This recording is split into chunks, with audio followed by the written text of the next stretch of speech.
Good evening, everybody. Oh, good evening, everybody. Oh, okay. Hello, everybody. Thank you for joining us this evening. My name is Sophia Nehlawi, author event coordinator here at the Pratt Library, and thank you for joining us this evening. Thank you.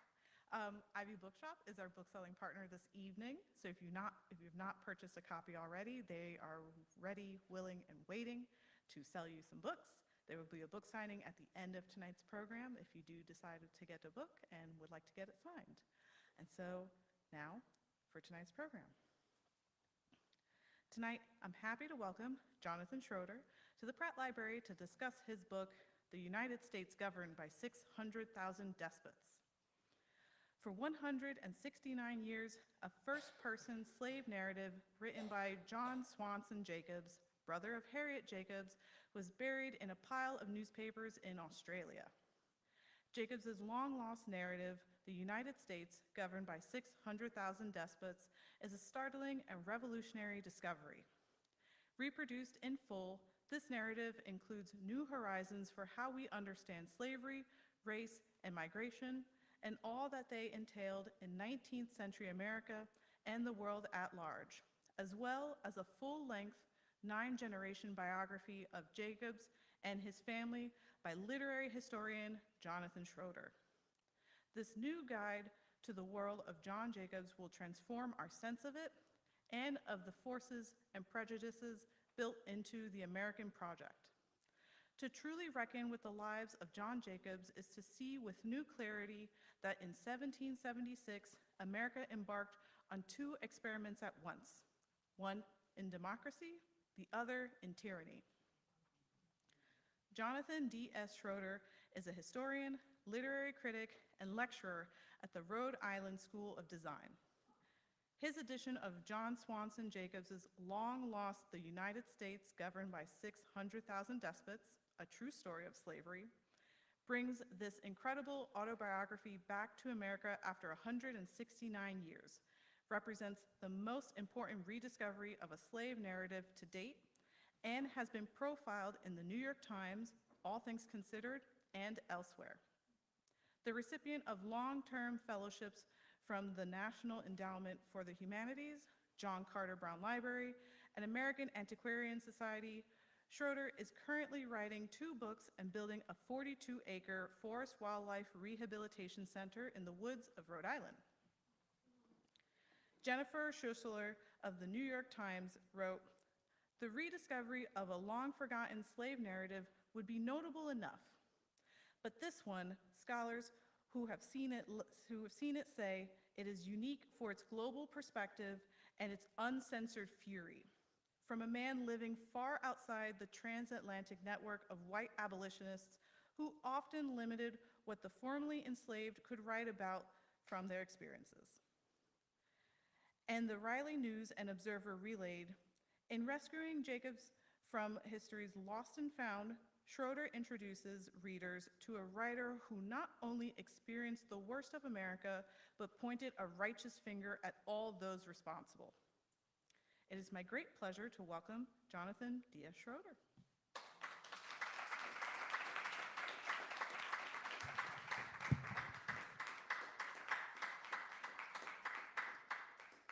Hey everyone.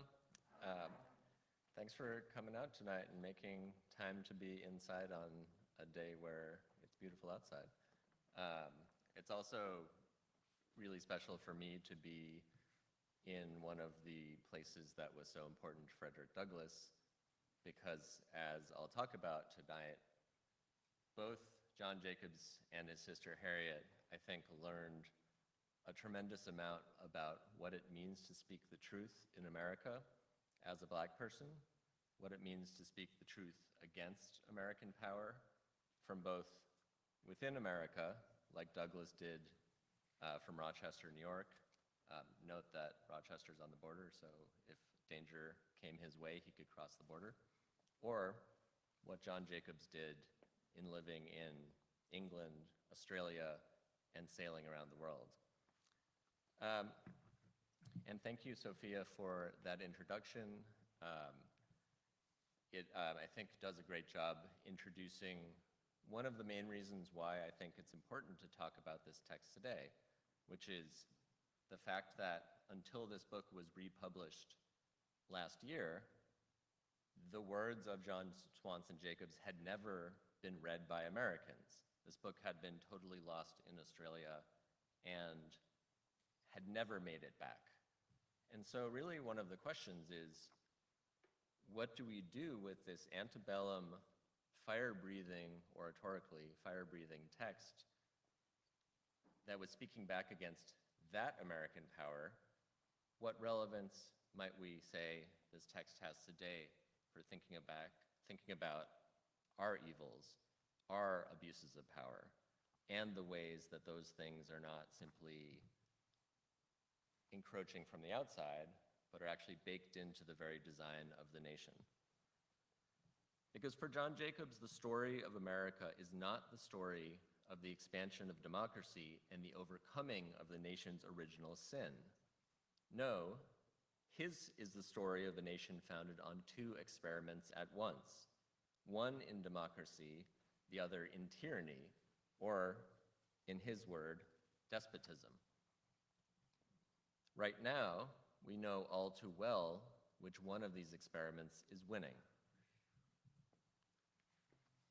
I stumbled upon, and it might be a little hard to read some of this. It's largely, these slides will be redundant, and what I think is going to be totally illegible, I'll just tell you what's on the slide. Some of the stuff's just meant to be up there to be like, he did a lot of things. It doesn't matter if you know every single ship he sailed on. So as Sophia mentioned, I stumbled upon this work in an Australian archive 169 years after it had been published.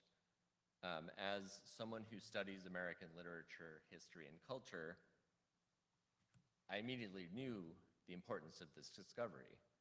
For John Jacobs was the brother of none other than Harriet Jacobs, and an ally and friend of none other than Maryland's own Frederick Douglass, which is to say, the authors of the two most important slave narratives, though I would prefer to call them emancipation narratives, and arguably the two most important Black authors of the 19th century. So many of you here have read Jacobs's narrative, Incidents in the Life of a Slave Girl, written by herself, or maybe you've read Douglass's first narrative, the narrative of the life of Frederick Douglass, an American slave. Notice that irony of the word America and slave being next to one another. Even if you haven't read these works, though, you've likely encountered their influence, as they inform works by authors and artists including Toni Morrison, N.K. Jemisin, Colson Whitehead, Simone Lee, Glenn Ligon, and Torquay Dyson, which is to say, some of the leading Black artists and authors of the past 50 years.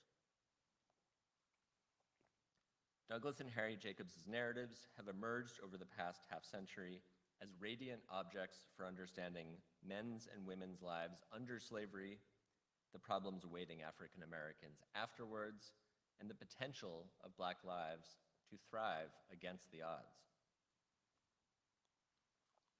Since writing his narrative, however, John Jacobs had become a footnote in Harriet's life.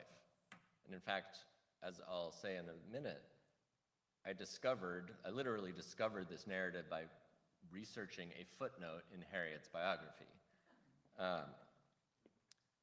During his own life, however, he once stood side by side with some of the most important and daring transatlantic abolitionists of his day.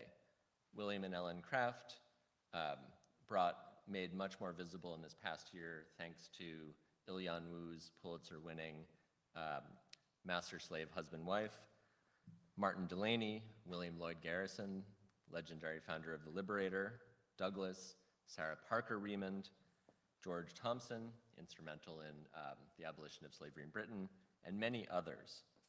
And he once led a daring life outside America that we have precious few opportunities to learn about. So that might be also one thing that we might talk about in the Q&A, which is that it's really interesting that he's not just an anti-slavery speaker and that he's not of the star power of a Douglass, but that in some ways he was an ordinary person in the 19th century. And to learn about his life, both when he goes up on stage and speaks for an hour or three about his life and against slavery, it's also important to know that he worked as a gold miner, that he worked as a sailor, that he worked in the kinds of occupations that were open to black men, and that he did with as much as he could within those structures. For John Jacobs was not only Harriet's brother and Douglass's ally, he was also remarkable in his own right. A self-emancipated slave and a transatlantic abolitionist, a sailor on 4 oceans, and a resident of 4 continents. He actually lived in India for 4 months. John Jacobs was an African ex-American who chose to become a citizen of the world rather than remain in a nation that had enslaved 6 generations of his family and continued to threaten him with enslavement after he emancipated himself. By 1855, when Despots was printed in Sydney, he had given up a promising career as an abolitionist. The Fugitive Slave Act of 1850 had confronted him with a terrible choice. Either betray Garrison's credo, no union with slaveholders, by letting others purchase his freedom, and this is what Douglass does in 1846 when he goes to Scotland. He lets 2 Scottish supporters buy his freedom, and that led to a rift with Garrison because Garrison said that you should never give money to a slave owner. Easier for a white abolitionist to say that who didn't run the risk of getting caught. So Douglass had his point of view. But John Jacobs also was saying, if you leave the US, that's another way of not facing this predicament.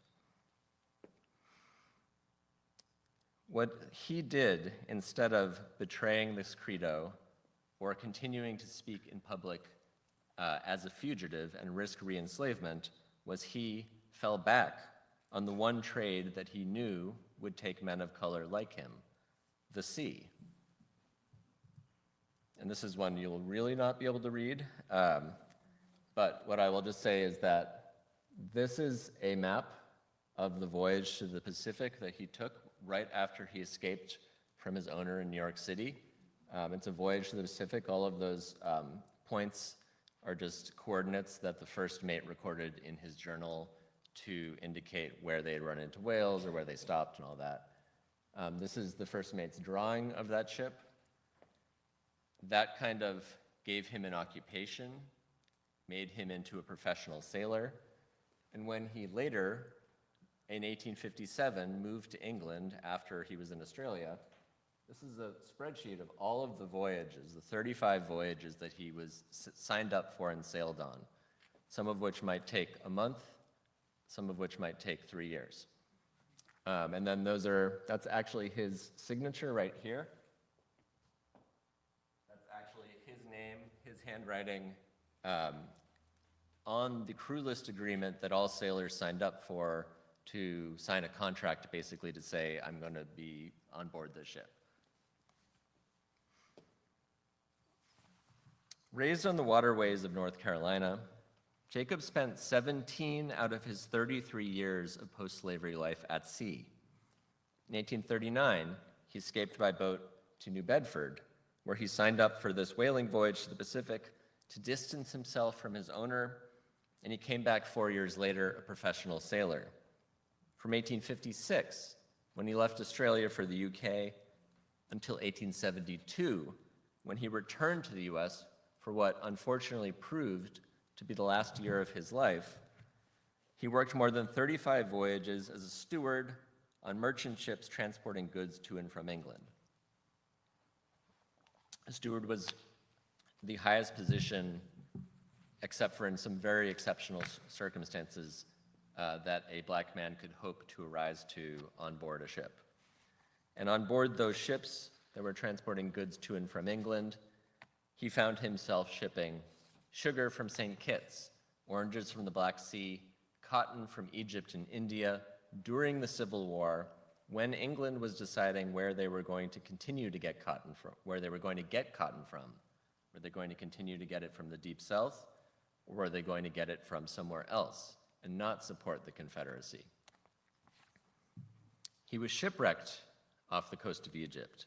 He was nearly re-enslaved when he found himself on board a Liverpool ship that planned to run the Union blockade that was in front of Charleston and bring goods and basically use a fast boat to get guns into Charleston and pass the blockade. And actually, when that ship stopped in the Bahamas, which was around the time that Jacobs realized something is not right, because this was not one of the ports that was on the original letters of intent for the ship, which was supposed to be going to Cuba. He said, well, I've also seen long, thin boxes in the hold of the ship that do not resemble the kinds of goods I'm used to that the ships that I work on are carrying usually, but resemble the kinds of boxes you would keep muskets in. And he actually went before a judge in the pro-Confederate Bahamas, because the Bahamas were their economy increased tenfold during the Civil War because they were making money off smuggled goods into the Confederacy. But Jacobs went before a pro-Confederate court, and he successfully argued his case and was discharged from the ship, and then he had to find his own way home. So he immediately took a boat for New York, went to his friend Sidney Howard Gay's newspaper office, and published the story about what had happened to him and what the ship had done. On his next ship, he helped complete the transatlantic telegraph line. He even sailed a gunboat to Bangkok as a gift from the British government to the new King of Siam, who is now best remembered as the king in The King and I. On average, he probably spent about 10 months at sea and 2 months on land during this period. And this doesn't seem like a real life. This seems like a life you've seen in Forrest Gump or in a historical novel, which is usually about an ordinary person whose life seemingly miraculously keeps intersecting with these big world historical events. And if that is a good historical novel, what it will teach you is that when history is written only to remember those who had power during their days, the people that get erased are the people who played a role in making those events come about, but maybe didn't have power during their time. People that were working the crew of the ship and were not part of the officer class, for example. John Jacobs is just such one of these remarkable people, and this is also why I think it's so incredible and lucky that we have evidence of the full scope of his life, because we so rarely do that. And you can see why just knowing the half of this would make you want to write a biography of this person. And yet, if you knew nothing of his life and you just read his autobiography, you would also know that his own words constitute the strongest proof of who he was. For John Jacobs wrote and spoke fearlessly. In fact, Despot speaks truth to power in ways that few Black Americans not named Frederick Douglass, not named David Walker, have ever been able to do so. I don't mean that because people were incapable of doing that. I just mean that to write and get your life story published in the 19th century, as Sophia alluded to when she was quoting Jenny Schussler, often meant going through white abolitionist-run presses, and white abolitionists had ideas about what the right thing that should be written or said to bring about the end of slavery. And their idea about what the right thing was not about pointing a finger at the people who made slavery happen. Not just the slave owners, but the politicians who supported it, the Northerners who benefited from it, and obviously many other people too. He makes people uncomfortable, in other words, and we know we're living in a country where right now there are now laws on the books saying that we shouldn't be assigning texts that make people uncomfortable. I view John Jacobs as a radical truth teller, what the ancient Greeks called a parrhesiast, a person who has the courage to tell the truth, all the while knowing the risks involved in doing so. For Jacobs, violence was the most obvious of these risks, but less obvious was the possibility that by telling the truth, he exposed himself to the psychological blow of finding out that many US citizens did not want to imagine a nation that included him. It is just such a manner of speaking truth to power that, as I mentioned at the beginning, that I believe both John and Harriet Jacobs learned from Frederick Douglass, Martin Delany, and fellow abolitionists who all lived in Rochester in the late 1840s during a moment when Rochester, some scholars would call it the black capital of the 19th century. As a former slave, John Jacobs refuses to depict the way that slavery dehumanized him. He even refuses to lay 100% of the blame at the slave owner's feet. Not only does his autobiography zero in on the stark injustice of owning humans, but he does so for a higher end, to prove that slavery and racial caste are written into the conceptual bedrock of the American Republic, starting with the Constitution, which he calls the bulwark of American slavery, the key chief support of American slavery. The slave's life is a lingering death, he writes, and not simply because 600,000 legalized robbers, that number 600,000 alludes to not just the number of male heads of households who own slaves, but presumably to their family members as well. Not simply because 600,000 legalized robbers operate a violent, abusive system of labor exploitation, but because American law permits them to do so. And since the law, Jacobs continues, is the will of the people, a mirror to reflect a nation's character, he holds all American citizens, South and North, accountable for writing despotism, absolute rule over an unfree people, into a democratic charter.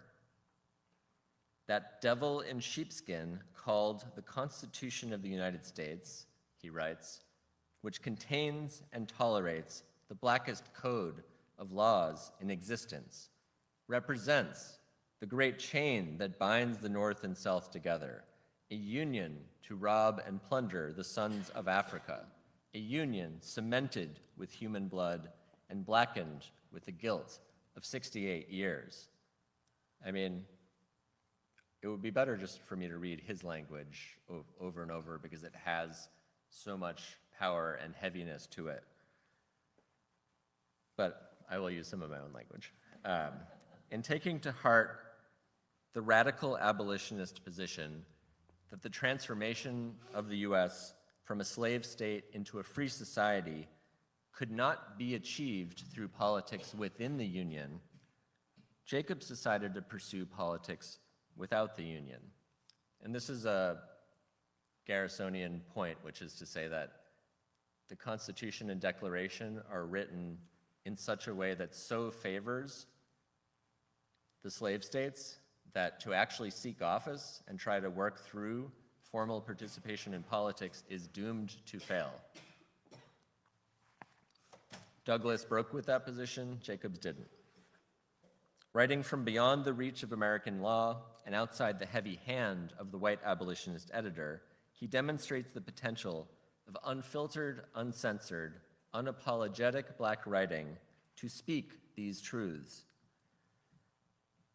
If the American flag is to be planted on the altar of freedom, then I am ready to be offered on that altar, if I am wanted, he writes from London at the outbreak of the Civil War. But if it must wave over the slave with his chains and fetters clanking, let me breathe the free air of another land and die a man and not a chattel. The recovery of despots gives us an unprecedented chance to understand how, outside American law and humanitarian authority, African Americans reconfigured the relationship between liberty and truth. The rediscovery of this lost autobiography represents the first opportunity to reckon with this extraordinary individual. Beyond American power, Jacobs speaks truth to American power in a life story built on the conviction that words can ring so true as to build new worlds. With a Constitution and Union like this, he writes, what hope of freedom is there left for the slave? When shown your oppressive laws, you point us to the Congress of the United States, as if something could be done there. What has Congress ever done for freedom? So we're still asking that question. Maybe more so now. He continues, give me liberty with a cannibal rather than slavery with a professed Christian. No man should hold unlimited power over his fellow man. And so I'm going to segue a little bit to talk a little bit about how I discovered this autobiography and just give you a little bit of a peek under the hood there. Because, you know, I did not know this autobiography. In October 2016, when I was stressed out and was sending off cover letters to try to get jobs, I did not know this thing existed. I was just working on a totally different project.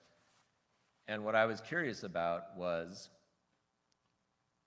nostalgia, which is a totally different thing. But I was curious about the fact that nostalgia gets formed in medicine. In the 18th and 19th century, if you said that word, you were likely a doctor, and you were likely saying that somebody who had been forcibly removed from their home and wanted to return home was suffering from an illness, pathological homesickness. And I became interested in, well, who are the people who are forcibly removed from their homes or who can't return home? It's people in institutions like slavery, but also shipping, also the military, people who are often forced to one degree or another to be where they are and are not allowed to leave. And so this is where Harriet Jacobs' autobiography entered the picture, because I also wanted to know, outside of this kind of official medical use of nostalgia to basically try to control the people who wanted to leave, how did African Americans respond to this kind of medical treatment, and how did people configure their own emotions about displacement?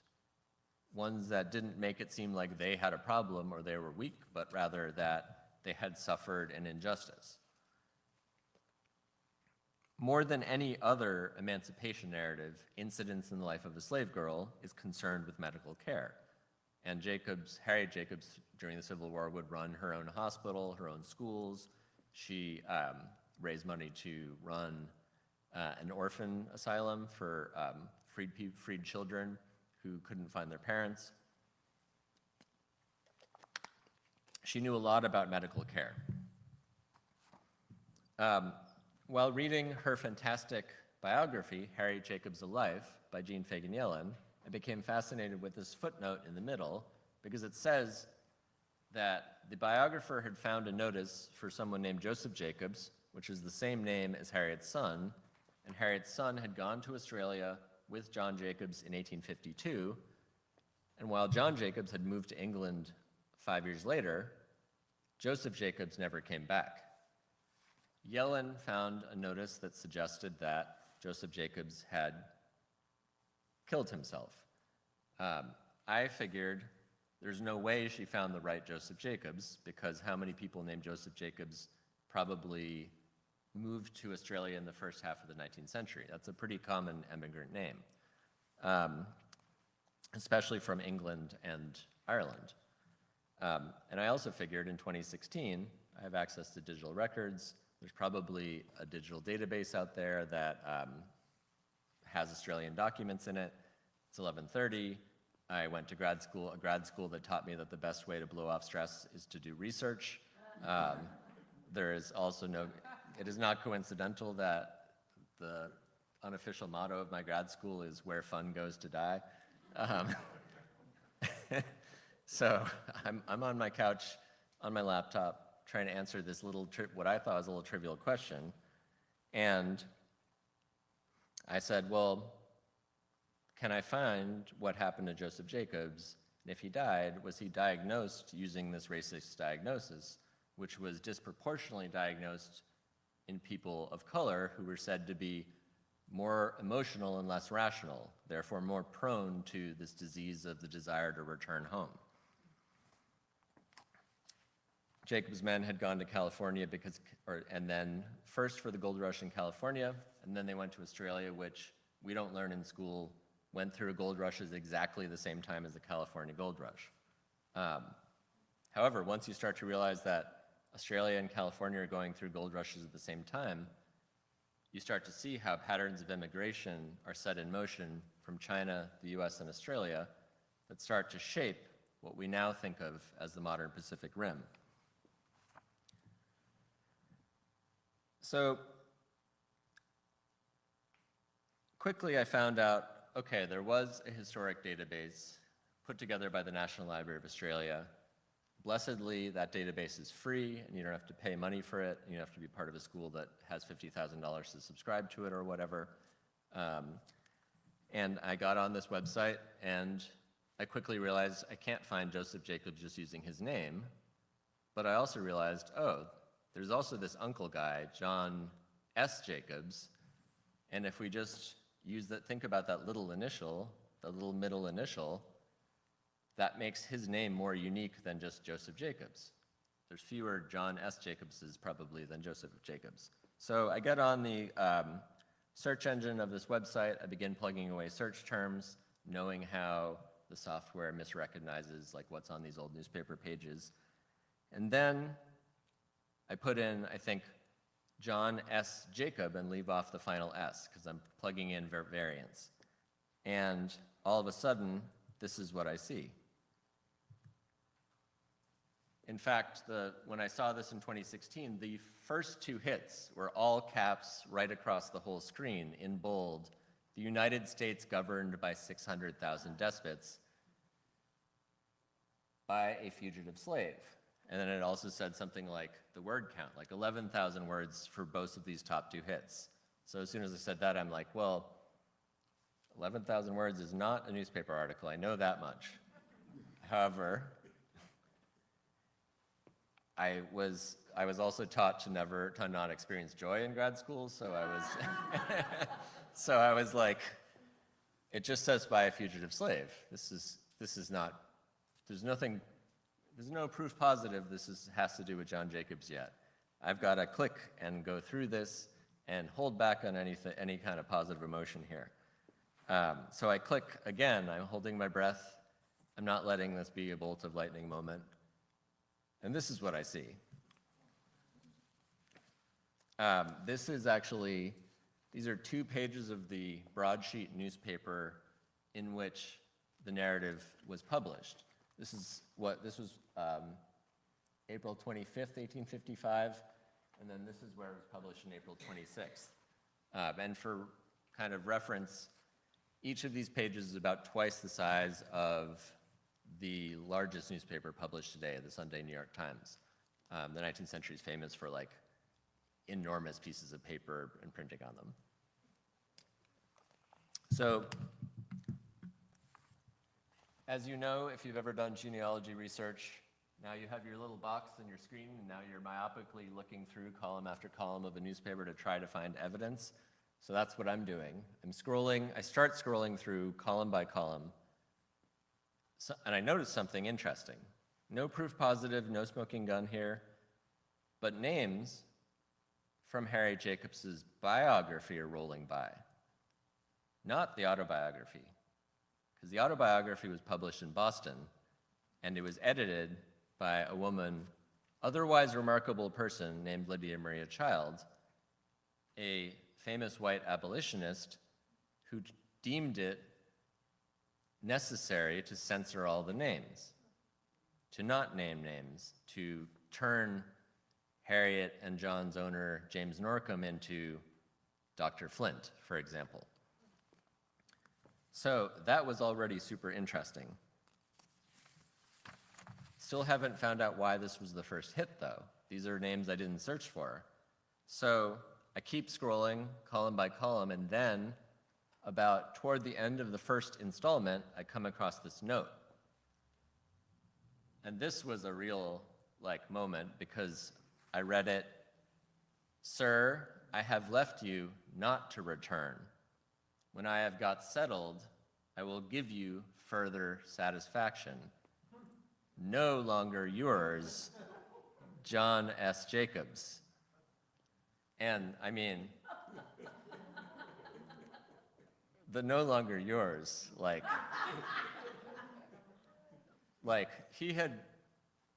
Jacobs had built up a mask for the previous 4 years of working for this congressman, Samuel Treadwell Sawyer. And this is the mask of the gentleman's servant. You think about what's required of being a gentleman's servant. Decorum and politeness are way up there. The sign-off of a letter is often where we demonstrate that we are polite, or we demonstrate our affection for someone. To say "yours, John S. Jacobs," is to say, "I am yours, my heart is yours." This is to say, "fuck you," but politely. And it has all the more intensity and power because it's wrapped in that politeness. And if we zoom out again, there's another remarkable thing, which is this note is Jacobs's, but he did not write it, at least not in 1839. Though it zings with meaning, does that word "settled" mean he's going to get settled in the North, or does it mean he's going to settle an account with his now former master? Jacobs had been unable to write his own Declaration of Independence. The laws of North Carolina had prohibited him from learning to read and write. He probably smuggled a way to read before he escaped, but he most certainly did not know how to write. In 1855, however, when he reproduced his note, he wrote it himself. Thus, almost borderline miraculously, the very note that he authored to demonstrate that he had been kept illiterate, to show how much he had put into not only becoming literate, but to become practically a virtuoso in terms of rhetoric, both on the page and on the stage and otherwise. All of this becomes the very evidence nearly 170 years later that proves that he is the author of his own life story. This is the only place where his name appears, even if these Australian editors left off the final S. And this note I highlight not simply because it shows how I identified the text, but because it also gets at the heart of John Jacobs's own style of writing, which I call a spectacular performance of freedom, which is to say spectacular like spectacle, like he's making a spectacle of his emancipation in a certain kind of, he's putting it in a certain kind of amazing light.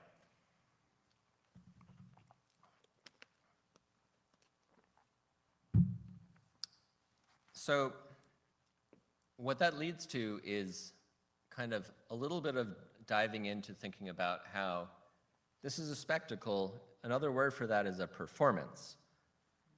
And The reason why performance is really important, I think, is that unlike typical autobiographies, we might think of like the autobiography of Benjamin Franklin or something like that, the kind of classic autobiography in which the author is expected to use memory creatively and deliberately to portray their life. Jacobs reduces the account of his autobiographical experience to a minimum in his narrative, thereby, in a way that maybe isn't apparent at first, actually creating more space to critique slavery and more space to narrate his own life on his own terms. And this is partly because he here is rejecting the kind of expectations, we might call it constraints, that were placed on Black authors in America, who were supposed to confine their account of slavery to their own sufferings in slavery, to things that happened in public. They were supposed to become not to creatively represent their lives or depict their lives, but to kind of dash cam record their lives, to record it in a way that's supposed to stand up in court. Famously, Douglass, after he had probably told his life story maybe 100 or 150 times, and he recounts this in his 1855 autobiography, after he gave his life story on stage one time in I think about 1841, he comes off stage, he talks to one of the organizers of the American Anti-Slavery Society, a man named John Collins, and he says, "I don't feel like telling the facts of slavery every night, night in, night out. I feel like denouncing slavery." And the guy he was talking to said, just give us the facts. We'll take care of the philosophy. How, within that kind of environment, might one be able to denounce slavery? Jacobs' solution is to say it's not by narrating the plot of one's life. It lies elsewhere.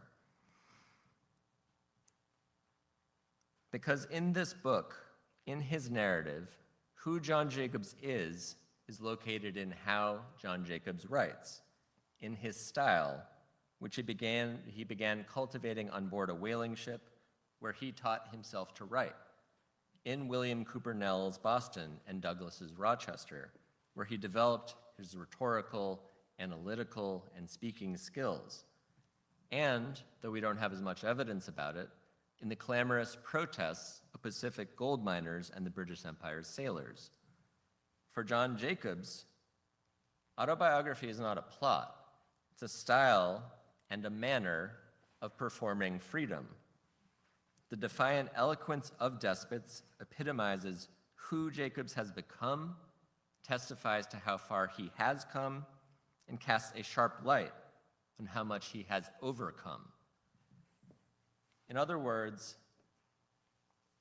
it's at the point of writing, at the moment of forming language as remarkable as this, language as remarkable as that devil in sheepskin called the Constitution of the United States, that we are asked to think about the distance between where he was and where he has gotten under his own power. We are asked to think about the way in which these words are the summation of everything that came before.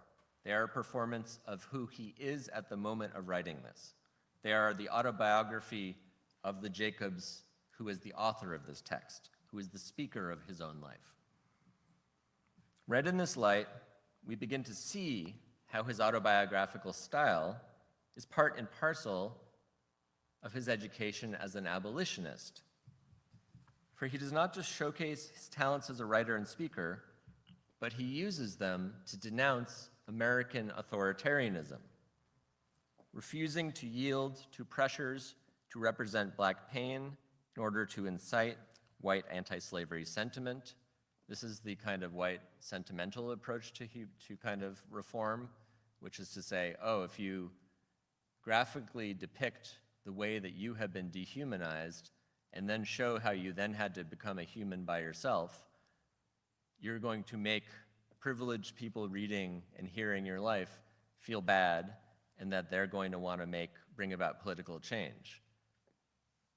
You don't have to be James Baldwin, but I think James Baldwin said it most wonderfully when he said, the sentimentalist tears, and he's thinking of Harriet Beecher Stowe here, are crocodile tears. They're false tears. They're not the mask of humanity, they are the mask of cruelty. In other words, that's a route to failure. That's not a route to political change, but a route to people feeling good, that they had the right feelings at the right time, and confusing actual structural change in America with emotion. That's not to say emotion doesn't lead to change sometimes, but not this way. Instead, Jacobs draws up not the sentimental contract I just described, but a revolutionary contract between text and reader, calling North Carolina slave owners and Washington politicians out by name, exposing Northern complicity, and arguing that the nation's founding documents represent the foundation of American slavery. If slave owners can be considered an evil, he writes, they are a necessary evil, and you can only remove the evil by removing the cause. When he submitted his autobiography to a London magazine in 1860, however, they cut out a 5,000-word critique of America's founding documents that concludes his narrative despots, and which represents his most sustained demonstration of his rhetorical and analytical powers, as well as his most urgent call for justice, which is a way of saying, this is in fact the purest performance of who he is. And it's this section that he wrote all of or most of when he walked into the Empire Office in Sydney, Australia, and asked for Richard Hildreth's History of the United States and a copy of the United States Constitution. It's remarkable that this section abandons any attempt to narrate the plot of his life in favor of delivering readings, what he calls interlineations. We might hear Douglas's reading between the lines here, between these founding documents and the Fugitive Slave Act of 1850. They resemble nothing so much, if you know it, as Walker's appeal to the colored citizens of the world, a favorite text among sailors like Jacobs, one that they were imprisoned, fined, even hanged for when found in their possession.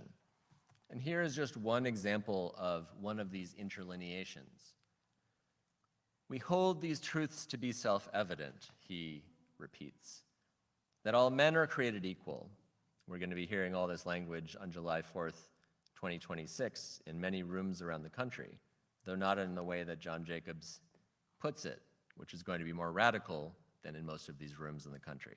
That all men are created equal, that they are endowed by their Creator with certain unalienable rights, that among these are life, liberty, and the pursuit of happiness, that no slave held to service or labor in one state under the laws thereof, escaping into another shall, in consequence of any law or regulation therein, be discharged from such service or labor, but shall be delivered up on claim of the party to whom such service or labor may be due. To secure these rights, governments are instituted among men. It seems like we're back on track. It seems like the kind of skid on the record in which the record stops playing that happens in the middle of this seems like it's playing again.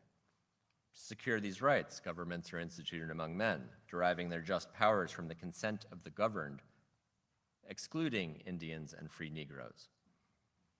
And I'll just highlight very quickly two of the kind of operations he's performing on the Declaration and the Constitution. The first is he's literally splicing up different parts of it together.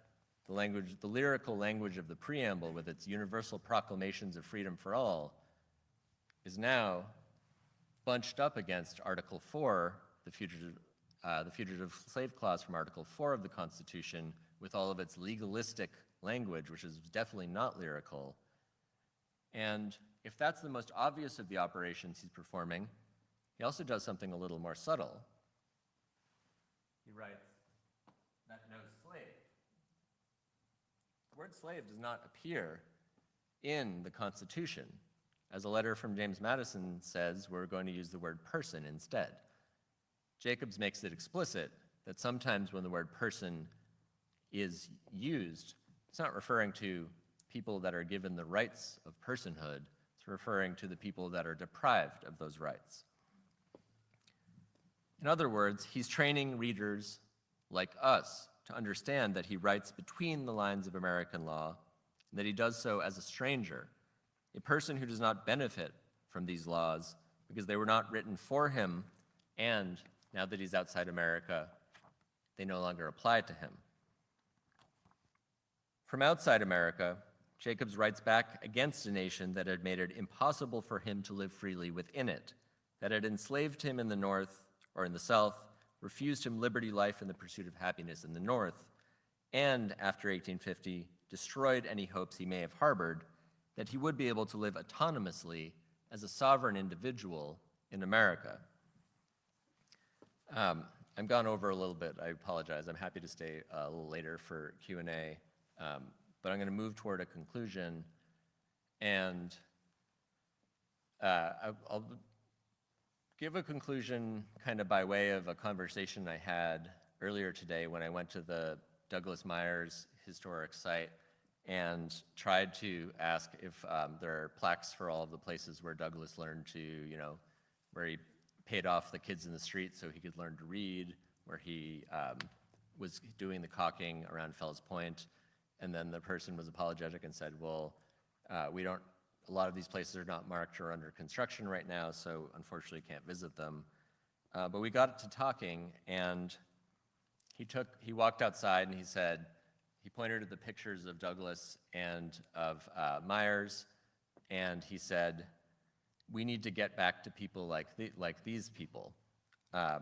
He said, they lived through times far worse than ours, and yet they knew how to tell the truth no matter what. And I agreed wholeheartedly as I listened to him, and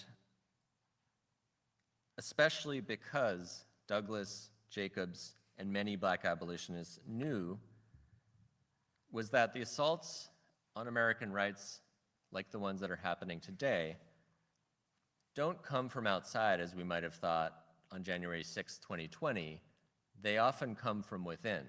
They often come from the very way in which the nation is designed and set up. And Jacobs lived in just such a world of extremism that was kind of coming from within and spreading, in which slave owners, politicians, and Northerners who benefited from slavery worked out pro-slavery deals in 1820, 1833, and 1850 that were anything but equal compromises.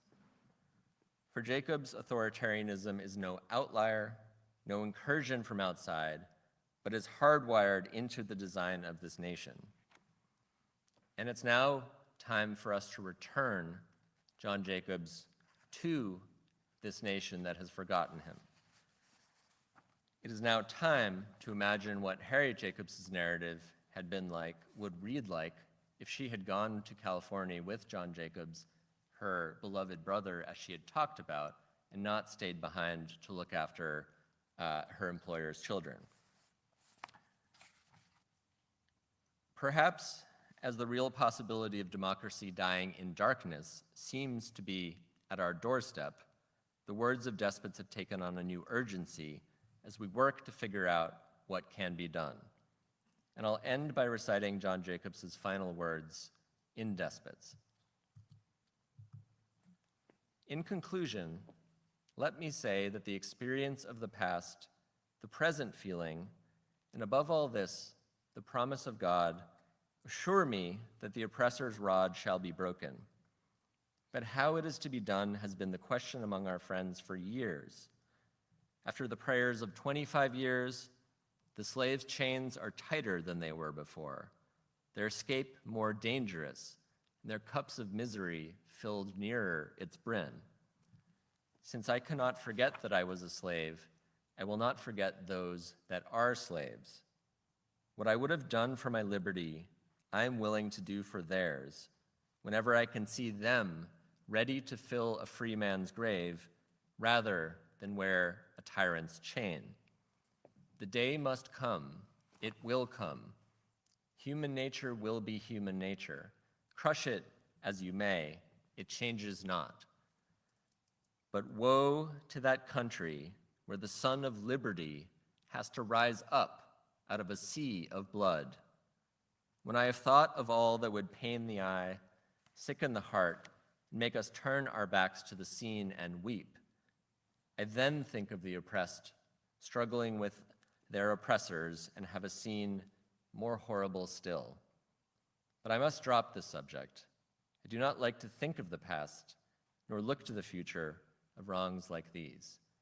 God save us from the blood of the innocent. I ask nothing more. Thank you.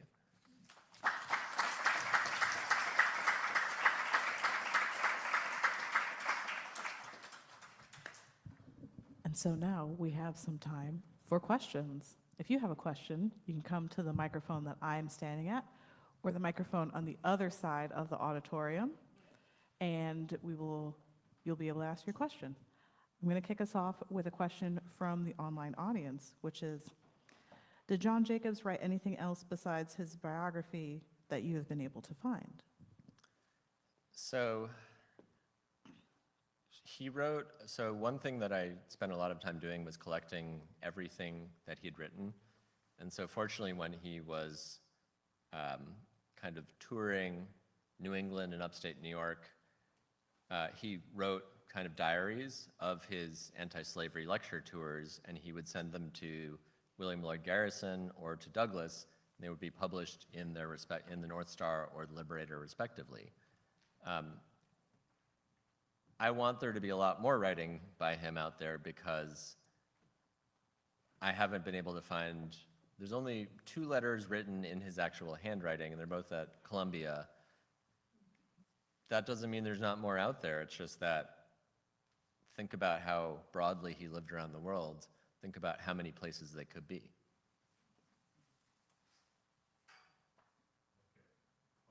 You gave me the impression that there was an irony to his passing. How did he die? Well, maybe I would use a slightly different word than irony, just that between 1850 when he left the US and 1872 when he came back, he barely saw Harriet Jacobs, even though they wrote to each other over that whole 22-year span, even if it took 4 months for a letter to get back and forth across the world. And so when he moved back to Cambridge, Massachusetts, it was because Harriet had opened up a boarding house for students and faculty in the Cambridge area. And so they were going to finally live together after the abolition of slavery. This is, remember, the first time he comes back to the US after emancipation. And so he lived in Cambridge for about 1.5 years, and then it seems like in December of 1873, some sort of sudden illness happened because he passed away pretty suddenly, and he was only about 55 years old. So we don't know. There's no death certificate or anything. Or there's no cause of death listed on the death certificate. Okay, thank you. I have another one from the online audience. If John Jacobs were alive now, what do you imagine would be his reaction to America / the American government today? Just a light question. So one thing that I thought about while I was reading his narrative, rereading Harriet Jacobs' narrative, thinking about a book like Elizabeth Keckley's Behind the Scenes, which is about her more than 30 years working as a dressmaker for the White House, is that whenever we expect in these kind of texts that we're going to get scandal or the behind the scenes kind of, here's where the real evil is taking place, all of those texts uniformly say all the bad stuff's happening right in front of your face and behind the scenes, and it's equally bad. There's no extra shock you should be getting out of the secret, dirty work behind the scenes. It's all a continuous fabric. And I could not describe what this country is like now any better than that, and I'm sure John Jacobs would reiterate and say this is, this is a country that has not changed, that maybe shows its face more truly every few decades, but it's not new. It's not something to be shocked by or surprised by the way that I think a lot of white liberals have been surprised by since 2016. We have time for one more question, so take it away. You talked about Harriet Jacobs' biography or autobiography, I'm not sure. And what's your feeling about her and how well known is she? She's remarkably well known, and the story of her autobiography is itself kind of an amazing, fortunate, almost romantic story, because until the early 70s, scholars said that Lydia Marie Child wrote the autobiography and that passed it off under the pseudonym Linda Brent, because one thing Child did also was said Harriet Jacobs shouldn't use her name under the byline for the author. Nowadays, though, if you take a class, not just in African American studies, not just in Black studies, but virtually in US history or an American literature class, you are bound to read Douglass and Harriet Jacobs. They stand in and carry, arguably, a too big burden of representing men's and women's lives under slavery. Please help me to thank our author tonight, Jonathan Schroeder. Thank you.